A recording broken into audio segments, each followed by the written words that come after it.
salaamaaleykum mbokk yi tàngaay bi dana tar lool ci biir dëkk bi température yi dana dalee ci fanweeri degré ak juróom-ñeent jëm ba ñeent fukki degré ci goxu diggu dëkk bi jëm ci booru bëj saalum bi loolee nag danañ ko seetlu ci bërset bi jàpp bëccëg gi waaye bu ñu demee ba ci guddi gi nag jàpp bërset bi dañuy seetlu seddaay goo xam ne dinañ ko nemmeeku ci daanaka réew mi yëpp rawatina nag ci booru sow bi li ko dalee ci Casamance jëm nag ba booru Ndar bu ñu jàllee ci leeral xibaar yi dañuy gis que ni niñ ko seetloo ci tàmbalik semaine bi yëpp ba ci altine bi ba léegi gis nañ que ni asamaan si dana leer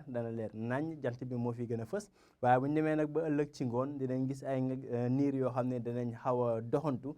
jugee biir géej nag wàlliyaan jëm ci booru bëj saalimu réew mi bu ñu jàllee nag ba ci prévision guddi tey gi jëm ba suba dinañ gis que ni ngelaw li dana jógee booru bëj gànnaar ak penku ngelaw loolee nag moo ñuy fii desal ni seddaay boobee nag dana tar loolu ci yenn goxu réew mi rawatina ci booru Sédhiou ak Kolda ñu ngi fi xaarandi fukki degré ak ñett fukki degré ak juróom ci booru Ziguinchor bu njaalee ba ci bëj saalum bi ci diggu réew mi daanaka booru Fatick ak booru Kaffrine ñu ngi fay xaarandi fukki degré ak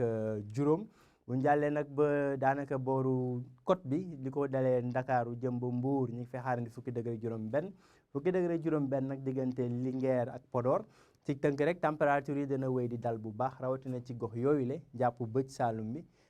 muy booru Casamance jëm ci diggu réew mi ci côte bi ak li nga xam ne moom mooy bëj gànnaar rawatina Podor ak booru Linguère température yi nag dana dem ba ñaar fukki degré danañ ko seetlu ci Kaolack jëm ba booru fi nga xam ne mooy Tambacounda bu njàllee ba ëllëg nag ci bëccëg gi jëm nag ci journée bi yëpp muy alxames gis nañ que ni tàngaay bi dana tar lool jant bi moo fi gën a fës danañ am yenn niir yoo xam ne dana doxantu ci bëj saalum bi waaye jant bi moo fi gën a fës ànd ak nag ngelawu penku boobu di harmattan dana tax na ba température yi dana kawe lool dana dalee ci fanweeri degré juróom ñett jëm ba ñeent fukki degré yooyu nag ñu ngi koy xaarandi ci booru Kaffrine ak gox yu mel ni booru Nioro bu ñu jàllee nag ci booru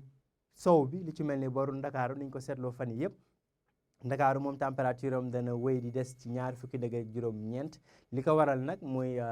ngelaw li nga xam ne mooy ñëw Ndakaaru mi ngi jógee ci biir géej gi te loolu na day tax nag day wàññi température yi nga xam ne moom